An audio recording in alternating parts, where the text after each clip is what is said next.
رسالة التمسك بكتاب الله وسنة رسوله ابتغاء وجه الله وقربه وصحبه إلى حضرة شيخنا وشفيعنا رسولنا محمد بن عبد الله وعلى آله وسلم وسلم إلى روح عبد الله بن أبي وعلى أحد المسلمين الفرحين وسلم والدينا ووالديكم وأمتنا وأمتكم وأمة المسلمين عامة ومن عمر هذا المسجد ومن يتصدق فيه ومن عبد الله فيه إن الله يتغشهم برحمة والمغفرة ويسكنهم الجنة ويختم لنا ولكم بالحسنى في خير ولطف وعافية وينفعنا ببركاتهم وأسرارهم وأنوارهم وعلومهم ونفحاتهم في الدين والدنيا والآخرة وإلى حضرة النبي محمد صلى الله عليه وسلم. الفاتحة. أعوذ بالله من الشيطان الرجيم. بسم الله الرحمن الرحيم. الحمد لله رب العالمين. إياك نعبد وإياك نستعين اهدنا الصراط المستقيم صراط الذين أنعمت عليهم غير المغضوب عليهم ولا الضالين آمين. بسم الله والحمد لله والصلاة والسلام على رسول الله سيدنا محمد بن عبد الله وعلى آله وصحبه ومن والاه ولا حول ولا قوة إلا بالله. أما بعد رب اشرح لي صدري ويسر لي أمري واحلل عقدة من لساني يفقهوا قولي. Hadratul Mukarram yang saya muliakan, muslimin dan muslimat jamaah Masjid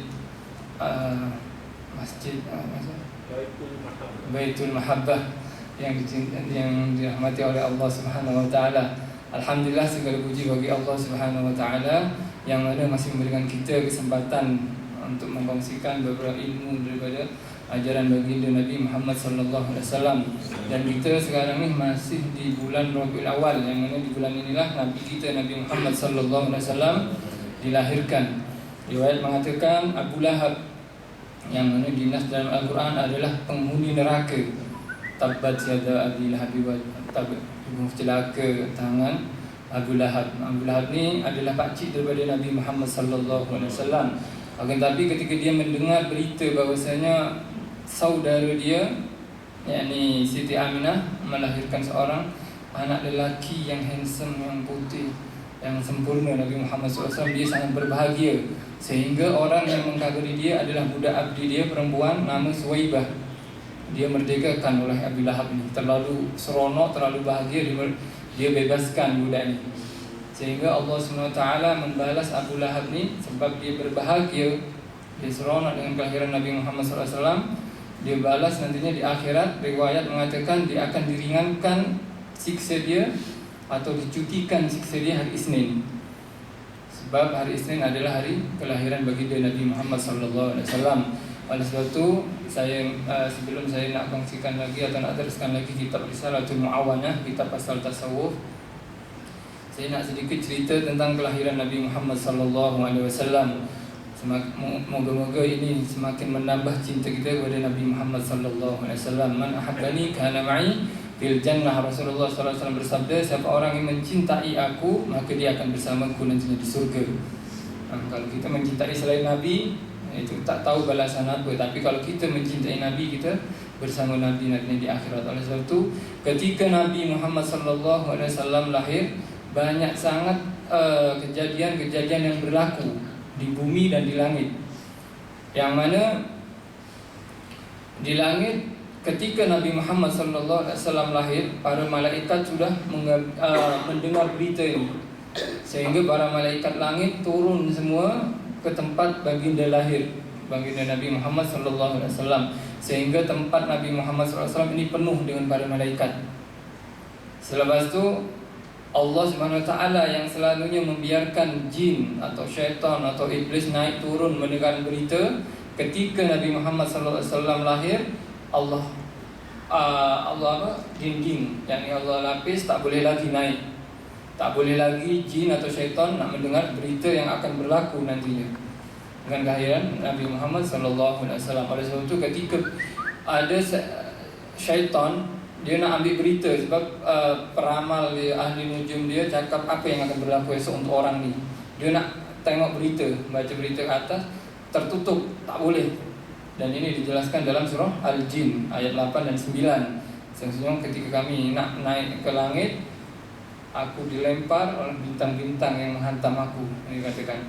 Oleh sebab itu syaitan ni pun repot kepada iblis, dikatakan, berkata kepada iblis, ada apa ini? Selalunya aku boleh mendengar berita di langit, tapi hari ini aku tak boleh lagi mendengar berita. Iblis pun tak tahu jawapan apa. Akhirnya dia pusing-pusing. Dia tengok di Mekah ini sangat ramai malaikat yang berkumpul, dan itu adalah menandakan kelahiran Nabi Muhammad SAW. Itu yang berlaku di langit. Yang berlaku di bumi ketika Nabi Muhammad SAW lahir. Dan sebelum lahir, Siti Aminah, ibunda daripada Nabi Muhammad SAW ni bermimpi dia melahirkan suatu cahaya, ya, bayi yang cahaya yang sangat kuat, sehingga Siti Aminah takut kepada Allah SWT. Ada orang yang dengki kepada ini. Dan di dalam mimpi Siti Aminah dia berdoa, ya Allah, jagalah anakku nanti ini daripada orang-orang yang dengki, daripada orang-orang yang hasad. Selepas itu akhirnya Nabi Muhammad SAW lahir. Dan Siti Aminah meriwayatkan bahwasanya tak pernah dia merasa penat ketika dia hamil mengandung Nabi Muhammad SAW. Tak pernah ada rasa muntah, tak pernah ada rasa pening. Ini tak seperti bayi-bayi yang biasa, kalau 3 bulan dah pening, dah muntah, nak makan pun tak nak makan pun tak sedap, ini tak sedap, menyiksa istilahnya. Tapi Nabi Muhammad SAW tak ada. Nabi Muhammad. Dan ketika itu Hasan bin Sabit, nantinya sahabat daripada Nabi Muhammad SAW, ketika berumur 7 tahun dia berkumpul dengan para padri-padri Yahudi. Dan ketika Nabi Muhammad lahir, ada seorang padri ini naik ke atas bumbung tempat ibadah dia, berkata, bintang Ahmad dah muncul, bintang Ahmad dah muncul, bintang Ahmad dah muncul. Sebab kelahiran Nabi Muhammad SAW ini sudah tertulis dalam Injil dan Taurat. Dan itu ada bintang. Hasan bin Sabit meriwayatkan bahasanya, aku melihat para padri yang dari Yahudi sangat seronok, sangat bahagia dengan kelahiran Nabi Muhammad SAW. Lepas itu di Syria, yakni atau bukan Syria, di Parsi, di Iran, kalau sekarang di Iran adalah penduduk yang menyembah api. Menyembah api, dia beriktikad, dia berkeyakinan bahwasanya api ini yang memberikan cahaya pada suatu kegelapan. Apabila aku jalan pada malam hari, aku membawa api, maka aku akan tahu jalan itu ke mana. Oleh sebab itu seakan-akan apilah yang menunjukkan kehidupan kita.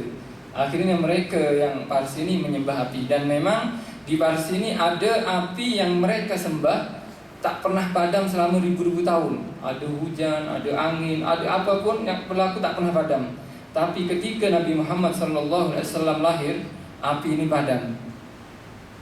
Api ini padam. Akhirnya mereka tahu bahwasanya ini tanda daripada akhir daripada agama Majusi nantinya di Parsi. Lepas itu di kerajaan Parsi sendiri, raja tertimpa musibah dengan ada gempa di kerajaan dia, sehingga 14 anjung daripada istana raja ini runtuh. 14 anjung kerajaan Parsi ini runtuh. Lepas sehingga raja ini bertanya pada ahli bijak, apa maksud daripada bencana ini. Dikatakan sesungguhnya 14 anjung ini menandakan kerajaan Persia akan dipimpin lagi 14 orang raja saja. Selepas itu tak ada kerajaan Persia. Selepas itu tak ada penyembah api lagi. Mendengar berita macam ni, mendengar kabar macam ni, raja ingat 14 tahun atau 14 raja ini lama lagi. Agak-agak sampai 400 tahun atau 300 tahun, masih panjang. Tapi subhanallah, selepas raja ini meninggal, anak dia berebut kekuasaan, berebut tahta. Ini selama 6 tahun kerajaan Persia telah dipimpin oleh 10 orang raja. 10 orang raja memimpin selama 6 tahun saja, berebut. Subhanallah, memang nantinya Persia atau Iran menjadi negara Islam nanti. Nah, ini negara Salman Al-Farisi, sahabat yang terkenal daripada Persia, dari Iran. Lepas itu, selain itu Nabi Muhammad SAW juga ketika lahir dia dalam keadaan sujud dan telah dikhitan dan yang disunat.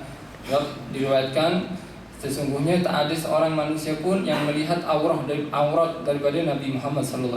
Sampai-sampai dia lahir pun dikhitan, tak ada yang mengkhitan kecuali memang telah dilahirkan di khitan Nabi Muhammad SAW.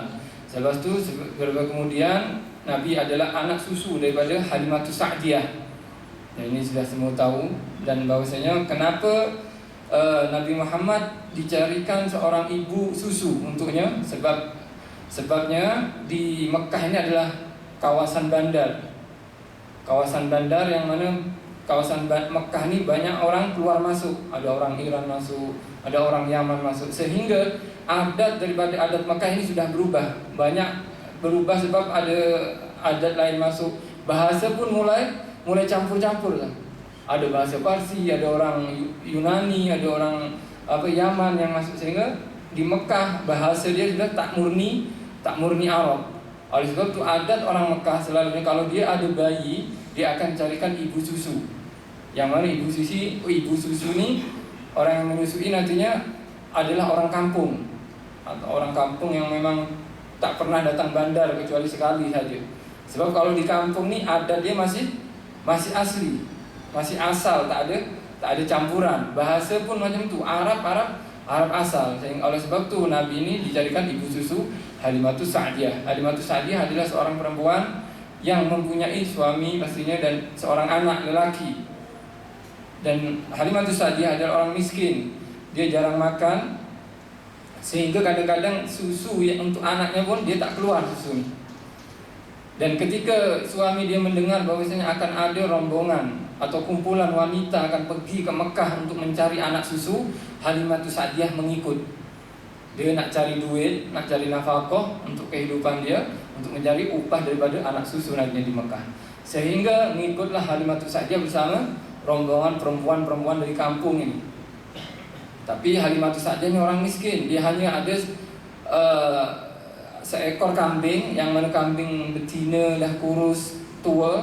Lepas tu ada seekor keledai. Keledai pun jarang makan, kurus juga. Sehingga ketika Halimatus Sa'diyah pergi bersama perempuan-perempuan lain ke bandar, yang ke Mekah ini, dia tertinggal di punya keledai. Yang lain naik kuda, laju.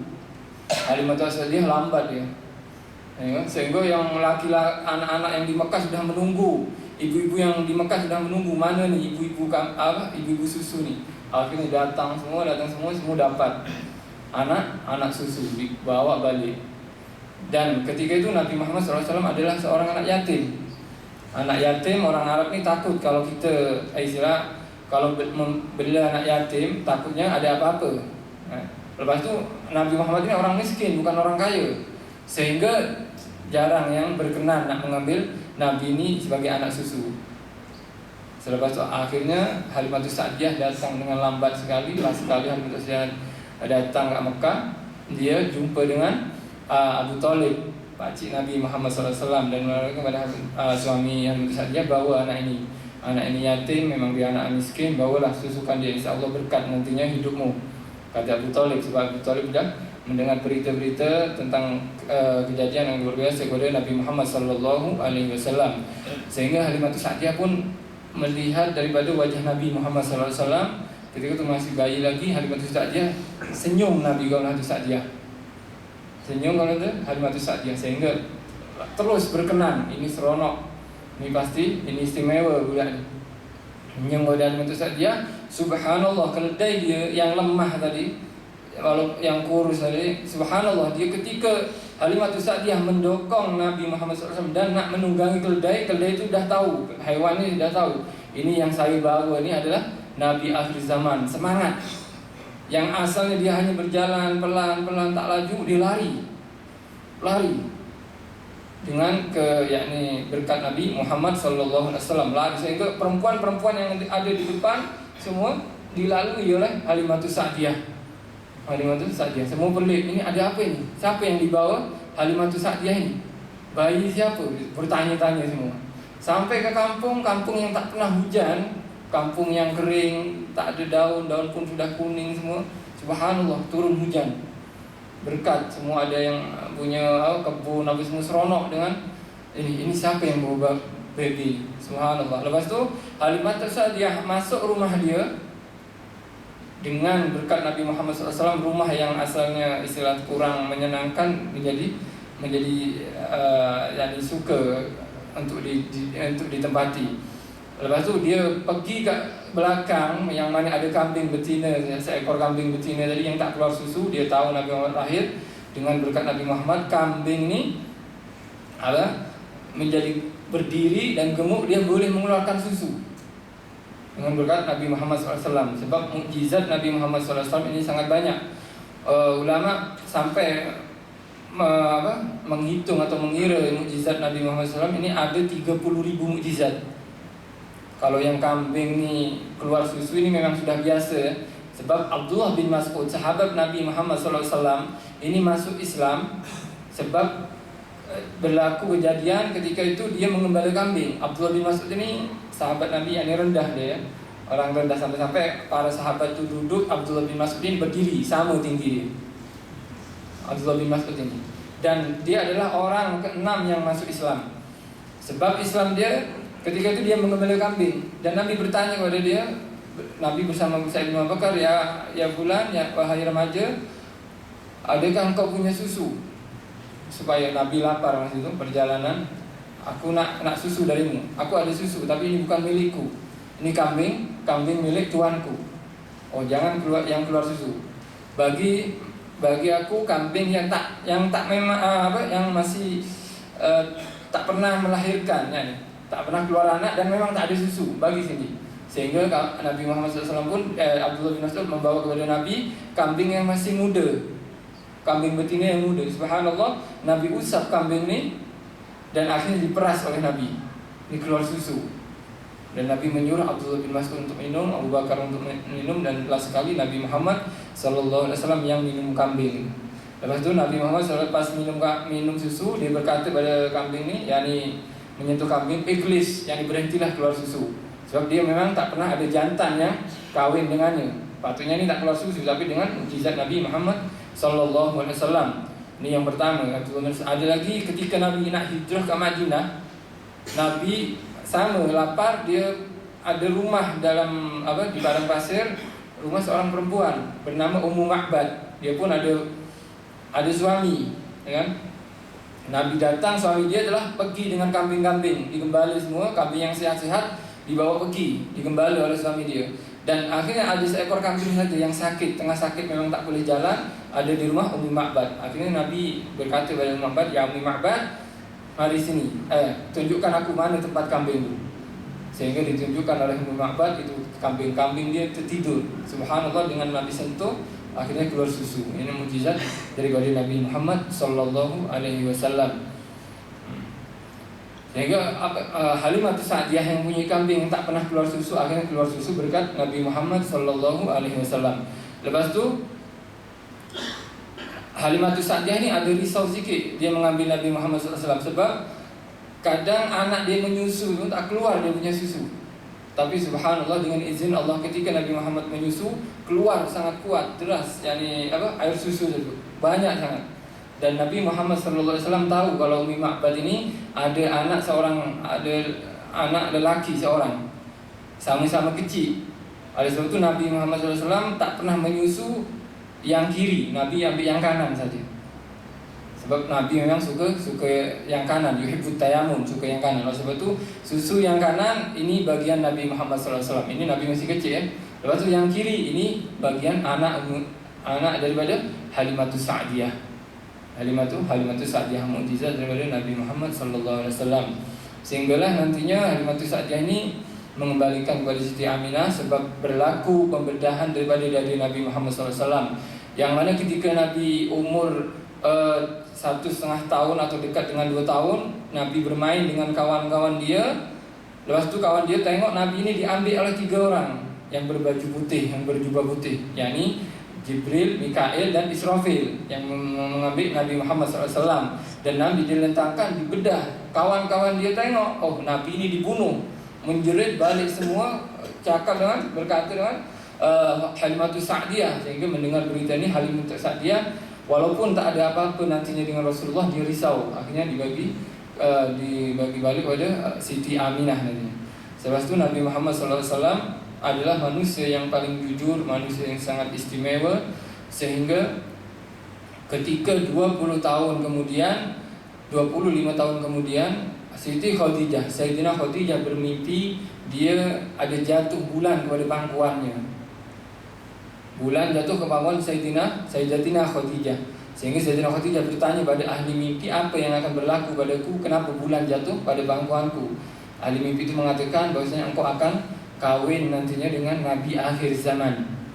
Nabi akhir zaman. Sebelum itu Sayyidina Khadijah telah menikah dengan 2 orang lelaki.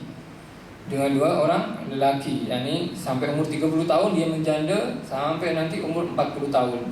Dan ketika dia mendengar berita atau tafsiran mimpi dia akhirnya bertanya-tanya siapa orang Arab yang istimewa ini. Dia mendengar Nabi Muhammad SAW yang mana kafir Quraisy memberi gelar Nabi Muhammad SAW adalah Al-Amin, orang yang paling jujur. Sehingga Sayyidina Khadijah nak tahu macam mana akhlak Nabi Muhammad SAW. Ditawarkan kepada Nabi Muhammad SAW, ya Muhammad, macam mana kalau engkau membawa barang daganganku ke Syam? Sebab Nabi Muhammad pada masa tu dia hidup bersama Abi Thalib, pakcik dia. Abi Thalib ni adalah anak dia ramai dan harta dia sikit, orang miskin. Kadang Nabi Muhammad SAW kalau nak masa, yakni waktu makan, dia beratur. Dan Nabi pasti pada orang yang paling last, sebab dia mendahulukan anak-anak Abi Thalib. Kadang makanan tak cukup, oleh sebab tu Nabi Muhammad SAW mengambil upah. Kadang dia mengambil upah daripada mengembala onta atau kambing-kambing orang-orang kaya hari masa tu. Dan ada tawaran daripada Sayyidina Khadijah untuk memperniagakan barang-barang dagangan Sayyidina Khadijah. Sehingga Nabi pun mengambil tawaran tersebut, menerima tawaran tersebut. Sayyidina Khadijah mengutus dengan Nabi ini adalah budak abdi dia bernama Maisarah. Maisarah ni budak lelaki, ya. Budak lelaki, nama tapi mungkin sekarang nama perempuan, tapi ini adalah budak lelaki supaya nantinya dia akan cerita macam mana perangai atau akhlak Nabi Muhammad SAW dalam perjalanan nantinya. Subhanallah, ketika pergi dengan Maisarah ke Syam, Nabi Muhammad SAW ini dia tak pernah terkena panas. Sinar matahari yang sangat terik semua tak pernah. Selalu ada awan yang mengikuti Nabi Muhammad SAW. Ini pertama yang pelik. Lepas tu ketika Nabi Muhammad SAW melalui pokok-pokok atau jatuh, selalu ada terdengar suara salam pada Nabi Muhammad SAW. Assalamualaikum ya Rasulullah, Assalamualaikum ya Rasulullah. Tambah lagi pelik Maisarah ini untuk membantu Nabi mengangkat barang dagangan dia, untuk membantu Nabi nanti. Tapi Maisarah cakap, tak pernah Nabi itu muka masam pada saya. Tak pernah Nabi itu menyuruh saya atau berkata kasar kepada saya. Dan Nabi selalu kalau berniaga dia akan berkata jujur. Apa yang ada pada barang dagangan dia, itulah yang dikatakan Nabi Muhammad SAW. Mendengar cerita macam ni, lepas balik dari Syam, Sayyidina Khadijah mendengar, lagi dia yakin Nabi ini orang istimewa. Okay? Dan orang Nabi ini adalah orang istimewa. Akhirnya menikah Sayyidina Khadijah dengan baginda Nabi Muhammad SAW, yang mana Sayyidina Khadijah umur 40 tahun, Nabi umur 25 tahun. Pernikahan Nabi dengan Sayyidina Khadijah ini berlangsung selama 25 tahun. Dan daripada pernikahan ini Allah kurniakan kepada Nabi Muhammad SAW dan Sayyidina Khadijah 2 orang anak lelaki yang bernama Abdullah dan Qasim. Ketika Nabi beristri Sayyidina Khadijah, Nabi tak kahwin yang lain. Nabi hanya ada 1 isteri saja. Dan ketika Nabi Muhammad SAW duda yang ditinggal Sayyidina Khadijah, barulah Nabi kahwin nikah dengan isteri-isteri yang lain. Akhirnya jumlah daripada yang Allah kurniakan, anak yang kurniakan kepada Nabi Muhammad SAW daripada perkawinan Nabi ada 7 orang, 3 lelaki dan 4 perempuan. Yang lelaki adalah Abdullah, Qasim dan Ibrahim. Semua ini masih kecil dah wafat. Lepas itu yang perempuan adalah Zainab, Ummu Kulsum, Ruqayyah dan Fatimah Zahra Al-Batul. Ini anak Nabi, putra-putri Nabi Muhammad SAW. Sehingga Nabi ini adalah seseorang manusia yang sempurna, yang dicintai oleh para sahabatnya. Sebab memang Nabi Muhammad SAW yang mendidik para sahabat, yang mendidik akhlak daripada yang mana ahli Quraisy ini tak ada akhlak, terus jahiliyah. Dia suka berbuat zalim dengan kehadiran Nabi. Nabi pun mendidik mereka orang menjadi orang yang beradab, yang berakhlak mulia. Dan Nabi pun tak pernah kadang Nabi ini pernah bergurau atau berkelakar. Pernah Nabi ini bergurau dengan seorang perempuan. Perempuan ni orang tua, perempuan tua bertanya kepada Nabi Muhammad SAW, "Ya Rasulullah, mungkinkah aku ini masuk surga? Mungkinkah aku ini masuk surga?" Dia sudah tua. Nabi menjawab, "Oh, minta maaf makcik, di surga itu orang tua tak boleh masuk." Akhirnya mendengar berita macam ni, menangis orang tua. Menangis. Akhirnya Nabi memanggil seorang sahabat. Ya sahabat, kabarkan bahwasanya Allah Subhanahu Wa Taala berfirman dalam Al-Quran, "Faja'alnahunna abkara." Aku akan jadikan nantinya di surga itu semua perempuan menjadi seorang dara atau perawan, gadis, tak ada yang tua. Oleh sebab itu nantinya walaupun makcik lagi tua, nanti mati masuk surga akan muda. Oleh sebab itu tak ada di surga itu tak ada orang tua. Ini gurau dari Nabi Muhammad SAW. Pernah juga ada seorang perempuan yang nak minta doa kepada Nabi, yang ini minta obat sebab suami dia sakit. Nabi kadang gurau juga, tapi gurau Nabi ini, kelakar Nabi tak ada tipu, tak ada dusta, tak ada membahayakan orang lain, kejujuran saja. Lain dengan lawak-lawak yang sekarang ni, kadang dia membuat orang jantung orang terkejut, lain tergelak, maksudnya ini bahaya ni. Kadang mati ini dilarang dalam Al-Quran. Dia kadang buka aurat dia, akhirnya yang tergelak, yang lain itu belakang. Ini yang dilaknat. Nabi gurau, tapi gurau dia tak ada dusta, tak ada bohong. Sehingga pernah ada seorang perempuan ingat dia nak minta nasihat kepada Nabi Muhammad SAW. Wahai ya Rasulullah, inna zawji marad, yani marid. Ya Rasulullah, sesungguhnya suamiku ini sakit. Oh, suamimu sakit? Iya Rasulullah. Ini dijelaskan dalam kitab Syama'il Muhammadiyah. Akhirnya Rasulullah berkata, oh mungkin di mata suamimu itu ada putih. Ada putih-putih di mata suamimu. Oh iya ke? Akhirnya dia patah balik ke rumah dia. Suami dia tengah tidur. Suami dia tengah tidur, dia buka mata suami dia. Iya betul ada putih. Akhirnya pelik si suami ni. Ada apa engkau ni? Engkau kenapa buka mata aku? Tak Rasulullah, aku berkata engkau sakit, dan Rasulullah berkata ada putih di matamu. Memang semua manusia di mata dia pasti ada putih.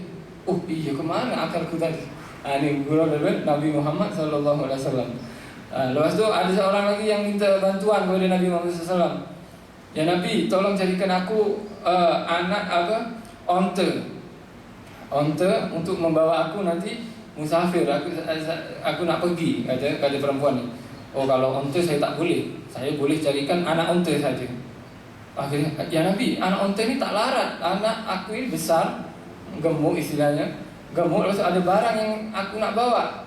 Tak mungkin anak onta, tak boleh. Aku anak onta tak boleh cari. Onta tak boleh cari, anak onta boleh. Sehingga dia pun pelik, kenapa Nabi ini tak boleh mendapatkan onta? Sahabat menjawab, wahai perempuan, adakah onta itu tak pernah menjadi anak? Pastinya onta itu pernah menjadi anak onta. Oleh sebab itu onta yang tua sekalipun itu adalah anak onta. Ini guru Nabi Muhammad SAW. Kita yang tua-tua ini masih ada gelar anak dulu. Mungkin sekarang atuk atau ayah.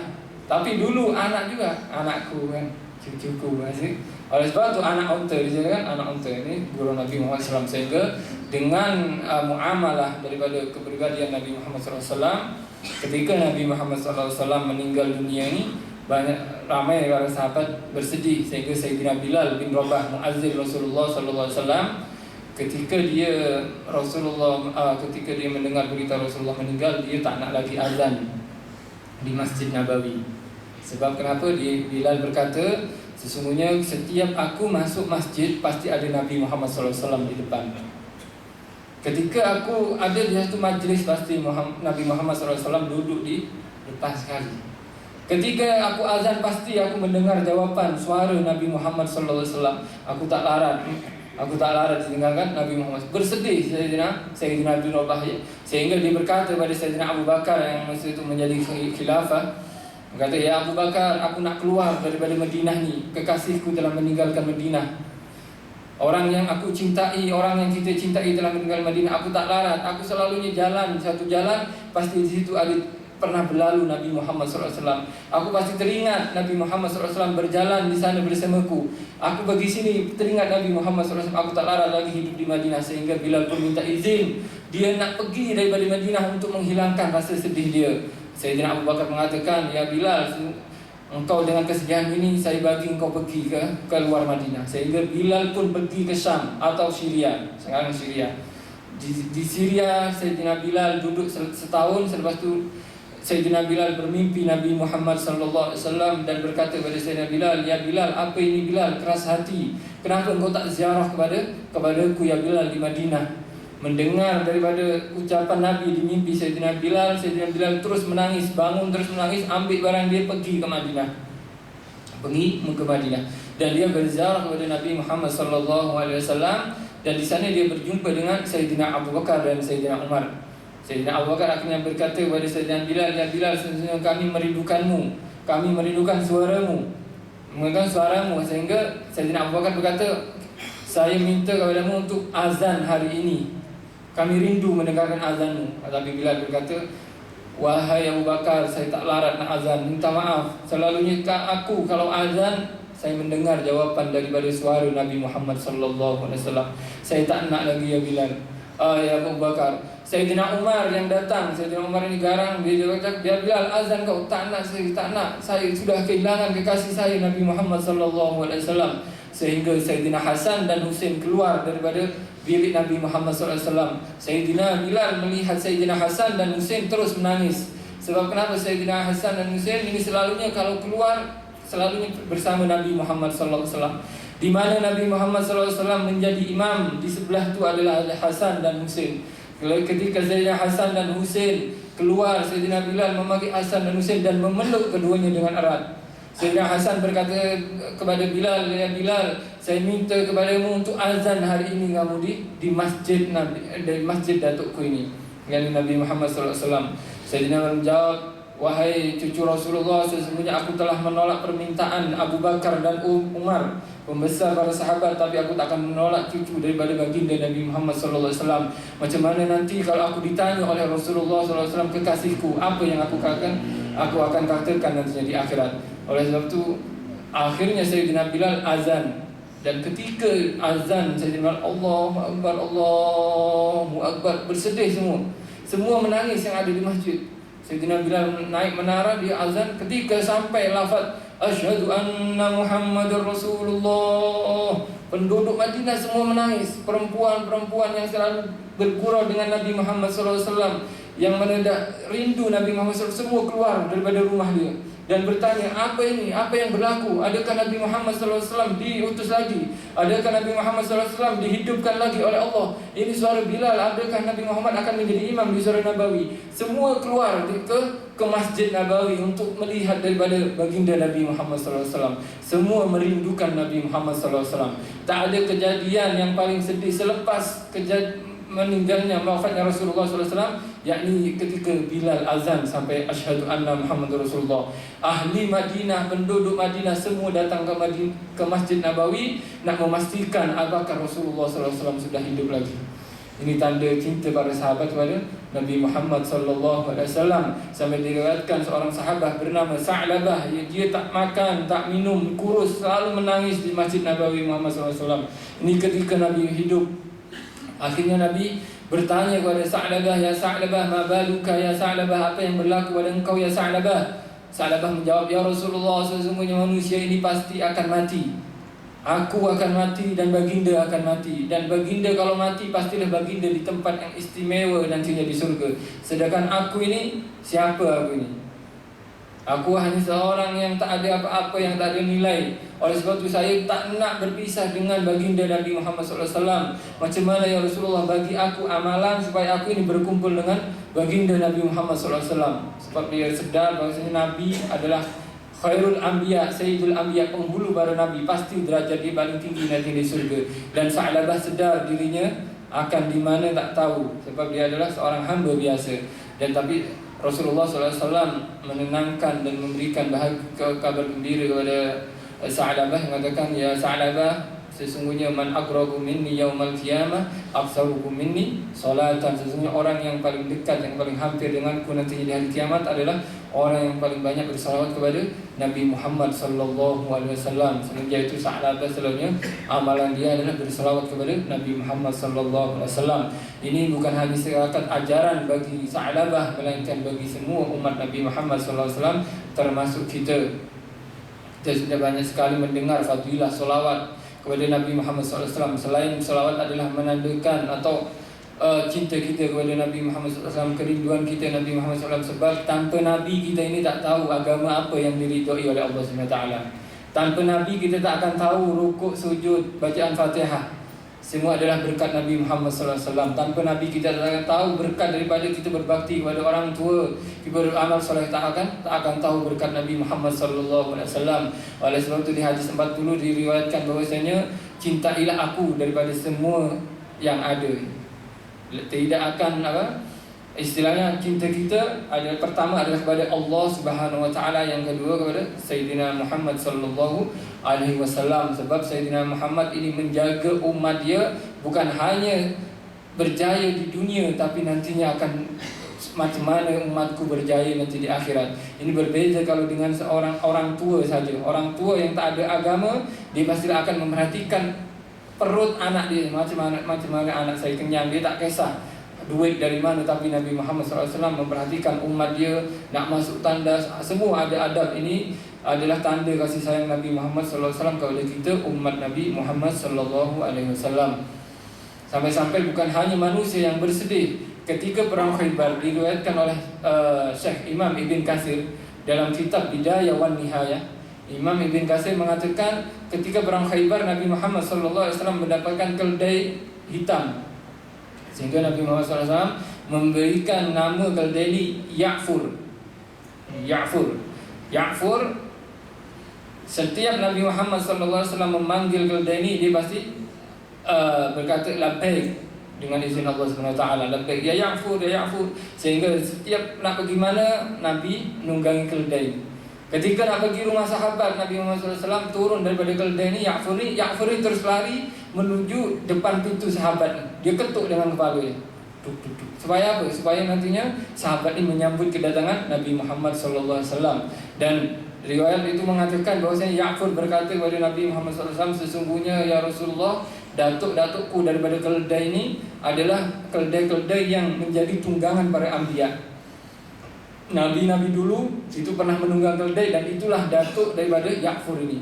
Dan Ya'fur meminta kepada Nabi Muhammad SAW, tunggangi aku ya Rasulullah, sebab tak ada nabi lagi selepas baginda Nabi Muhammad SAW. Sehingga menjadi tunggangan Nabi Muhammad SAW. Ketika mendengar Nabi Muhammad SAW wafat, Ya'fur ini sedih. Dia menitikkan air mata. Dia pusing-pusing Madinah, Masjid Nabawi. Dia mencari Rasulullah. Dia tak dapat Rasulullah. Dia jumpai perigi. Akhirnya dia lompat dalam perigi tersebut dan mati dalam perigi. Ya'fur yang dalam perasaan dia, aku tak ridho ada lagi orang yang menunggangi aku selepas Nabi Muhammad SAW. Ini keledai yang sedih. Sampai sekarang mukjizat Nabi Muhammad SAW, benda-benda yang mati ini boleh rindu kepada Nabi Muhammad SAW. Sebab ketika para sahabat keluar daripada Madinah, perang ke atau musafir, dan dia balik ke Madinah, keledai atau kuda atau onta yang ditunggangi para sahabat ini pastinya makin laju kalau dekat Madinah. Sebab apa? Sebab dia rindukan kepada Nabi Muhammad SAW.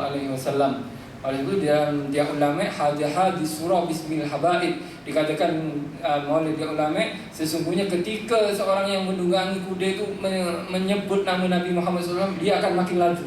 Apatah lagi dia pergi ke Madinah, sebab merindukan cinta kepada baginda Nabi Muhammad SAW. Semoga kita dikurniai oleh Allah Subhanahu wa taala orang-orang yang mencintai Nabi dan juga dicintai oleh Nabi Muhammad SAW, sehingga kita berkumpul nantinya bersama baginda Nabi Muhammad SAW. Amin.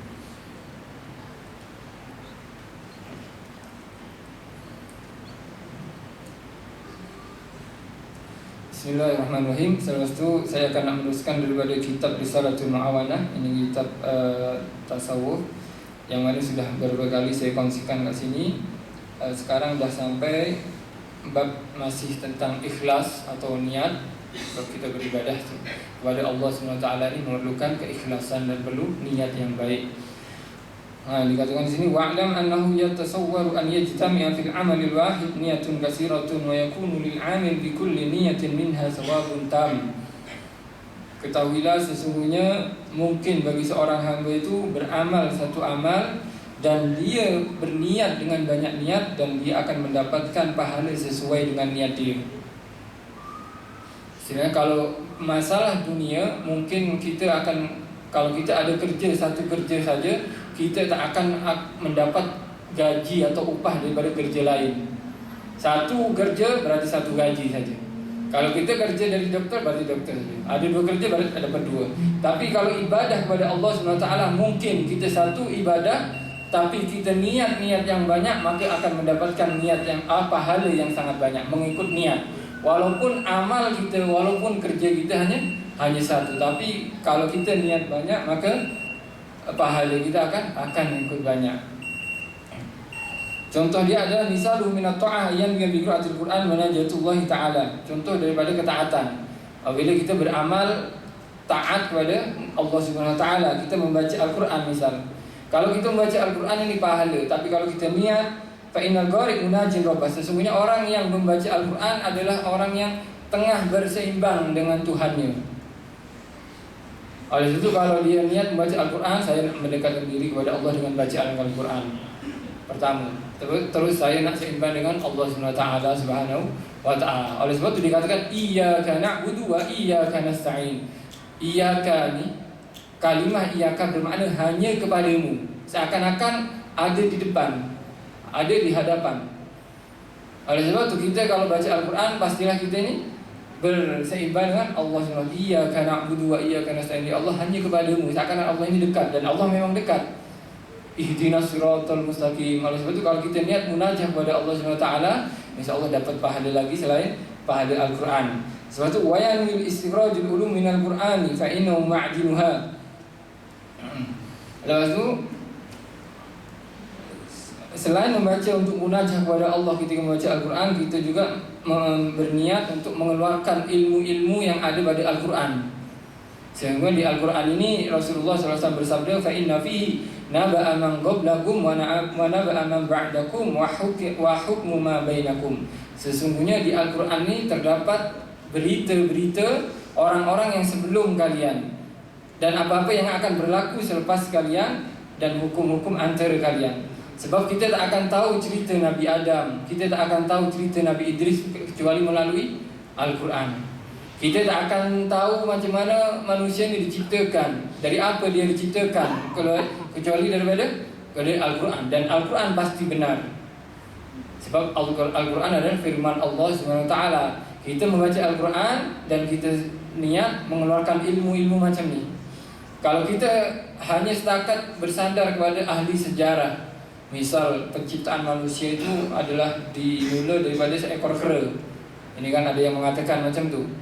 Jadi manusia ni asal dia adalah kera, sebab ada alam ni lama, alam berubah menjadi manusia. Ini bukan, ini sejarah yang tak ada dalil, sejarah yang pasti tak ada betulnya, tak ada benarnya sama sekali.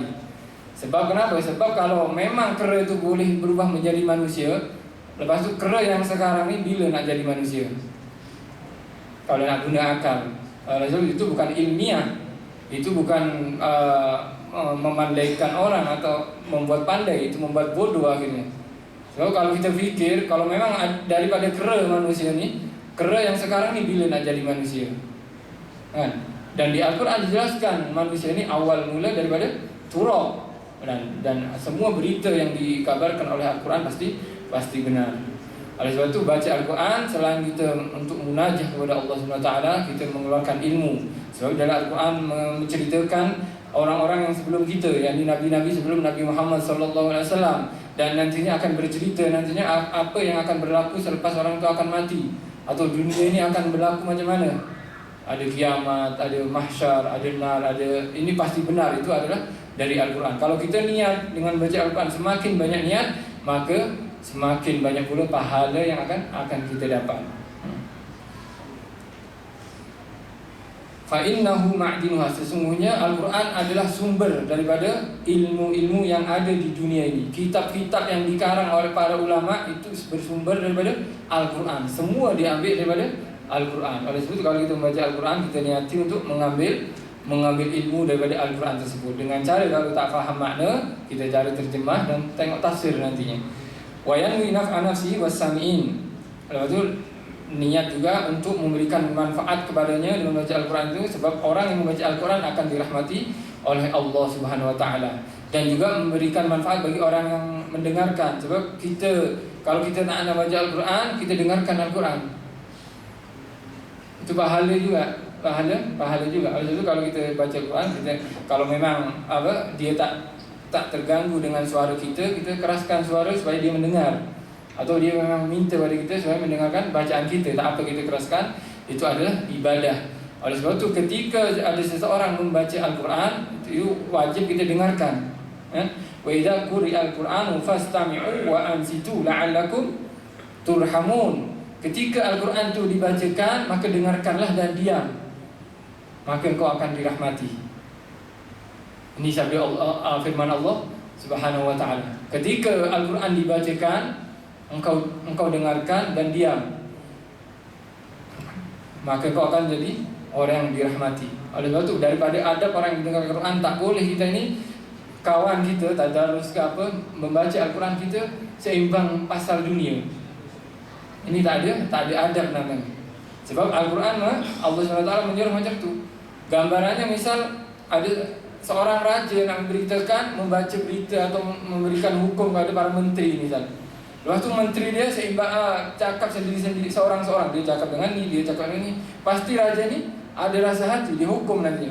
Oh, kau turun jadi menteri, kau tak layak. Patut kau mendengarkan titah raja ini, surat daripada raja ini. Ini kalau raja, macam mana daripada firman Allah SWT. Oleh sebab itu kalau firman Allah dibacakan, dengarkan dan diam. Kalau memang nak dengarkan. Oleh sebab itu kalau kita putar apa kaset ke atau handphone bacaan Al-Quran, kita dengarkan, jangan buat benda lain. Kalau tak nak dengarkan, tutup saja untuk beradab dengan firman Allah Subhanahu wa ta'ala. Ila ghairi dzalika minan niyati shalihatil hasanah. Dan selain itu daripada niat-niat membaca Al-Quran. Selain niat itu nantinya kita akan membaca, ya Allah, saya membaca Al-Quran ini, saya bersyukur Engkau bagikan aku pengetahuan boleh membaca Al-Quran. Bersyukur atas ilmu membaca Al-Quran. Ini pahala sudah. Munajah kepada Allah pahala. Untuk mendapatkan ilmu daripada Al-Quran pahala. Untuk memberikan manfaat pada dirinya pahala. 4 sudah. Lepas tu saya nak bersyukur atas kesihatan lisan saya, ya Allah. Ada 5 sudah pahala. 1 saja yang dia buat, membaca Al-Quran 1, tapi ada niat 5, dapat 5. Ditambah lagi saya nak bersyukur pada mata yang boleh melihat pada Al-Quran, ada lagi pahala. Akhirnya kalau semakin banyak niat, walaupun satu amal, kita akan mendapatkan semakin banyak pahala yang akan kita dapatkan. Ini lain kalau hanya masalah gaji. Kita kalau kerja satu, walaupun kita niat saya nak kerja jadi engineer, saya nak kerja arkitek, ini doktor, niat tak dapat gaji, kena kerja satu dapat 1. Tapi Allah SWT Maha Pemurah. Walaupun satu amal, kalau niat banyak, insya-Allah kita mengikut niat kita. Yang penting niat kita adalah ikhlas, mukhlis untuk Allah Subhanahu wa ta'ala. Mungkin hanya ini yang boleh saya kongsikan. InsyaAllah yang akan saya sambung nanti bulan hadapan. Ada salah silap, saya minta maaf. Mungkin ada manfaat boleh diambil manfaatnya dan kita amalkan nantinya di kehidupan kita sehari-hari. Bismillahirrahmanirrahim. Alhamdulillahirabbil alamin wassalatu wassalamu ala sayyidil mursalin sayyidina Muhammadin wa ala alihi washabbihi ajma'in. Rabbana anfa'na bima 'allamtana rabbi 'allimna alladhi yanfa'una rabbi faqihna wa faqih ahlana wa qurrabatin lana fi dinina ma ahli kutri unsa wa zakar rabbi wafiqna wa wafiqhum bima taqtadi qawlan wa fi'lan karama warzuqil kulla halalan daima wa akil la atkila ma nahdu bil khair wa nukfa kulla syar. Rabbana aslih lana kulla syu'un wa agir rabbi ridha minkal uyun waqdi anna rabbana kulla duyun qabla an ta'tiyana rusulul manun wa ufir wastur anta akramu man satar wa salatullahi tagshal mustafa man ilal haqqi da'ana wal wafa bi kitabin fihi linasi shifa wa 'ala al-ali fi rabbi syarafa wa 'ala sahbihi wa sahbihi burar. Allahumma hdina bihudak wa la tuwallina waliyan siwak wa la taj'alna mimman khalafa amraka wa 'asak wa hasbunallahu ni'mal wakeel wa la hawla wa la quwwata illa billahil 'aliyyil 'azim. Wa sallallahu ala sayyidina Muhammadin nabiyil ummi wa ala alihi wasallam. Alhamdulillahi rabbil alamin. Al-Fatihah.